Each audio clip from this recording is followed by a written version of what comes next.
अतिथि जी जो सुना रहे हैं, जो आनंद दे रहे हैं, और बहुत ही अच्छा लग रहा है मुझे तो। और बहुत किस्मत से हंसना इस समय नसीब होता है। देश के हालात भी, घर के हालात भी, समाज के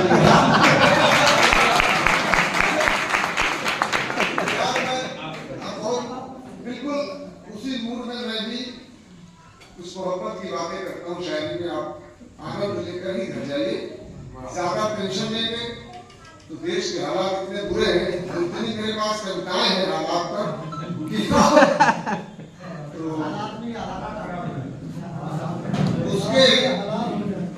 उसके अल्फाज से तहजीब की खुशबू आए, उसके अल्फाज से तहजीब की खुशबू आए। चाहता हूँ मेरे महबूब को उर्दू आए। माही डालते वरना ये अंधेरे मुझको, माही डालते वरना ये अंधेरे मुझको, रोशनी लेके मेरे गांव से जुगनू आए। क्या बात। और ये शेर आप सबका है, खासकर जवानी के दिनों को याद करेंगे। शेर आपको आपके साथ ही बैठेगा, क्योंकि कल आपके लिए लिखता है अपने से जोड़कर। रोशनी लेके मेरे गांव से जुगनू आए, मैं तेरे गांव के मेले में हमेशा आया, और यही सोच के आया कि कभी तू आए। और ये 4 मिसरे अरविंद सर के लिए दे रहा हूँ, गुदगुदाते हुए घर जाएंगे। और इश्क की धूप सताती है सभी को यारो, चाहते समय कोई चांद सितारा मिल जाए। अब बेवफा है वो, मुझे इसकी खबर है, लेकिन जान भी दे दूं अगर उसका इशारा मिल जाए।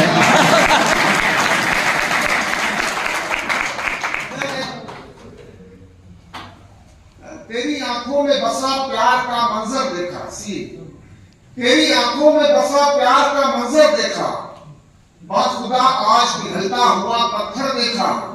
जमीन पे आपने दरिया भी न देखे होंगे, हमने ठहरा हुआ आंखों में समंदर देखा।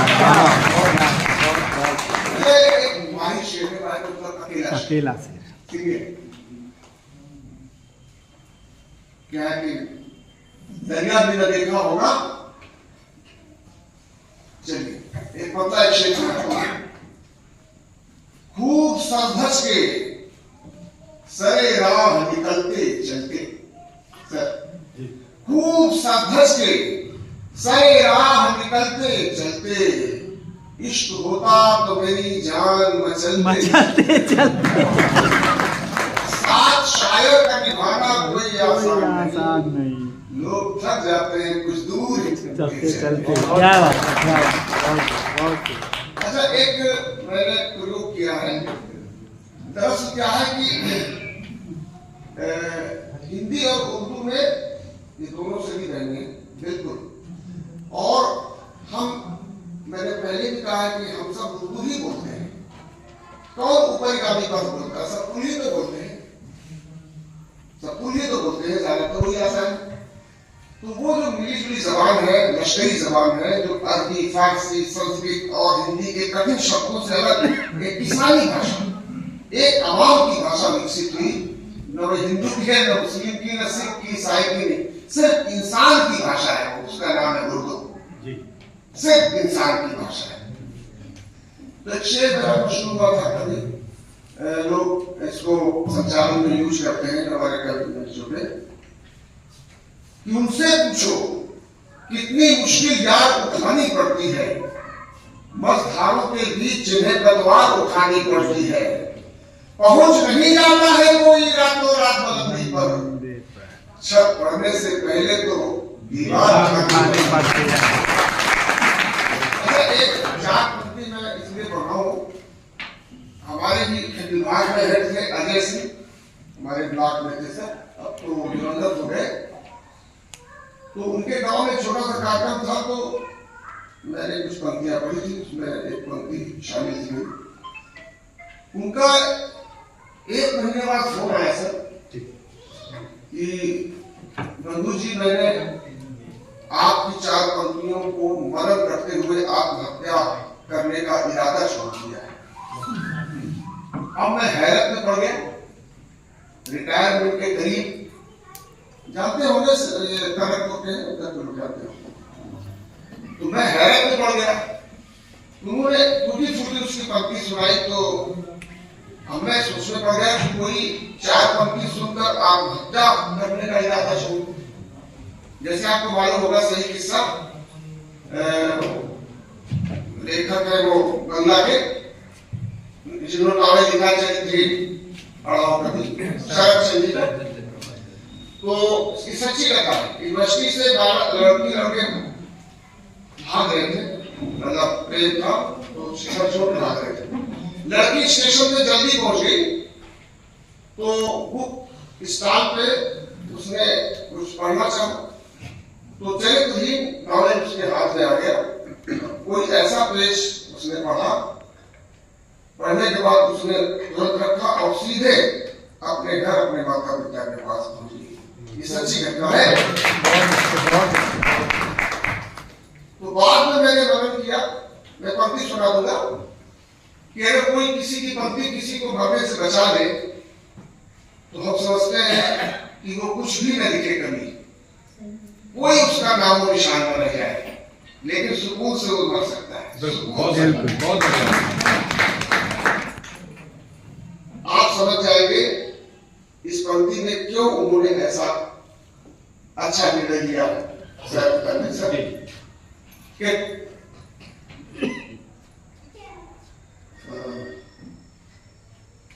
चलिए मैं सुना देता हूँ। मैं फिलहाल भूलने की बीमारी हो गई, 61 ईयर हो जाता है। कि जैसे टूट जाती हैं फलों के बोझ से शाखें, कि जैसे टूट जाती हैं फलों के बोझ से शाखें, हुजूमे खाक से आंखों की नींदें टूट जाती हैं, और बहुत उम्मीद मत करना किसी से मेहरबानी की, बहुत उम्मीद करने से उम्मीदें टूट जाती हैं। अच्छा, एक मतलब अभी एक डिबेट में सब मैंने सुना, 18 न्यूज़ 18 कोई भाटी साहब है, आपने शायद सुना होगा डिबेट में, राजकुमार भाटी साहब।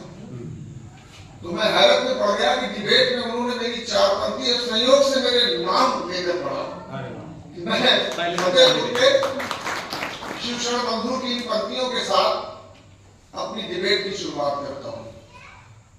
तो मेरे पास फोन पर फोन आने शुरू हुए, जो देख रहे थे उसको कि आप पंक्ति पढ़ी, मेरे लिए भी अच्छी बात थी। तो उसमें एक शेर था जिसकी वजह से उनको यूज करना पड़ा था। मेरी चर्चित गजल है, हर जगह पढ़ता हूँ मैं, कि रहते रहते बात सुनकर पानी उठे, आप बोलते रहे, रहते रहते घर में घर हो जाते हैं, चलते चलते लोग सफर हो जाते हैं। सर मेरे सामने बैठे, मुझे ऊर्जा मिलती है आपसे।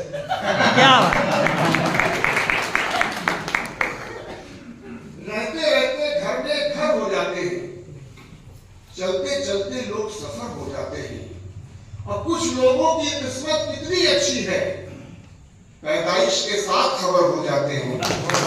और राजनीति में कुछ लोगों की आदत है, जिधर कभी सरकार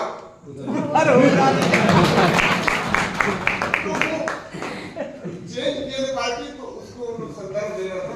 मतलब मेरा कहा जाता है सर, ईश्वर ने जब देवदूत भेजे, फरिश्ते भेजे दुनिया में कि जाइए समाज के लिए अच्छा काम करो, तो जो बच गए कि यार इनको भेजा जाना चाहिए, अब तो कोटा पूरा हो गया। बात पहुंची तो उनके सलाहकार ने कहा कि सर ऐसा है, अब तो देवदूत यानी फरिश्ते भेज दिए गए हैं, तो इनको शायर और कवि बना के गए। समझ रहे, समझ लो ताली बजाने। एक कवि शायर टूटे दिलों को जोड़ने का काम करता है, समाज के बिखराव को रोकता है, हिंदू मुस्लिम के झगड़े खत्म करता है, जात पात के झगड़ों को खत्म करता है, छुआछूत को खत्म करता है। न केवल कविता में, अपने जीवन में भी बालू मेरे घर की। मैं सिर्फ कविता नहीं जीता हूँ, अपनी जिंदगी भी उसी तरह जीता हूँ। शायद आप लोगों को ये सुन के अच्छा लगे। मेरे घर में फंक्शन सर और 2 पंडाल लगे हुए, एक में ओबीसी एंड फार्मर क्लास और सेकंड में एससी एसटी।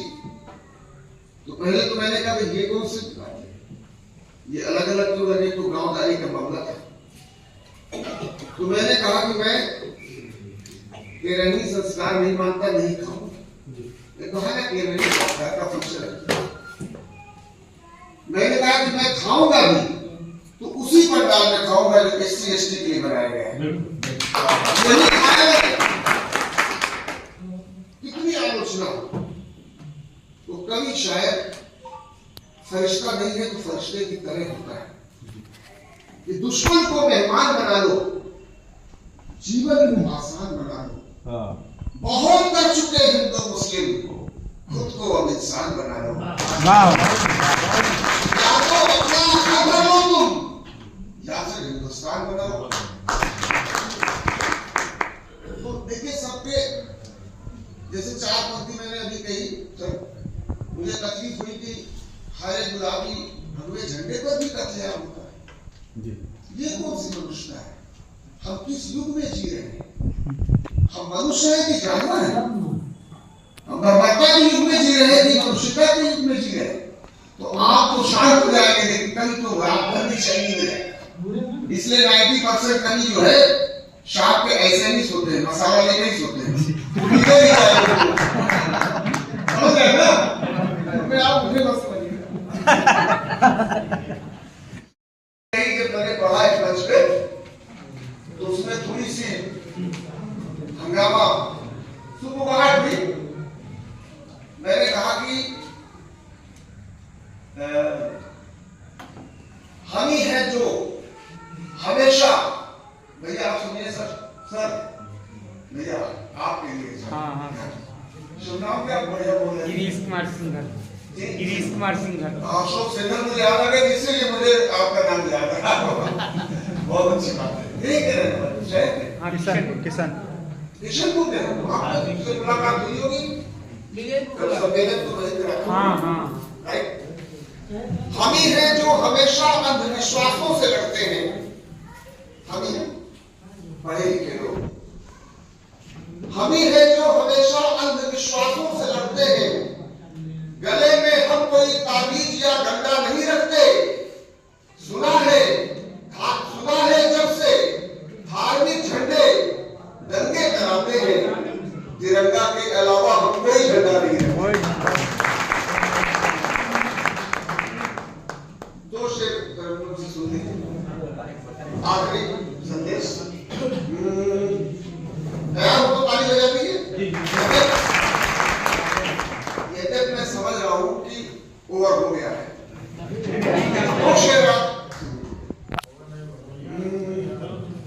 अब शराबों को कहीं भी न बुझाया जाए,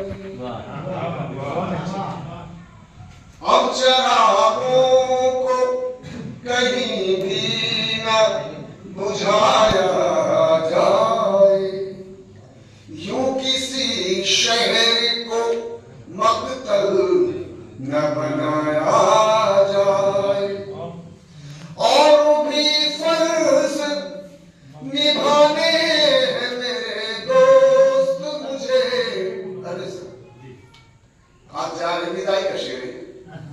और भी फर्ज निभाने हैं मेरे दोस्त मुझे, जी तो करता है तेरे दर से न जाया जाए।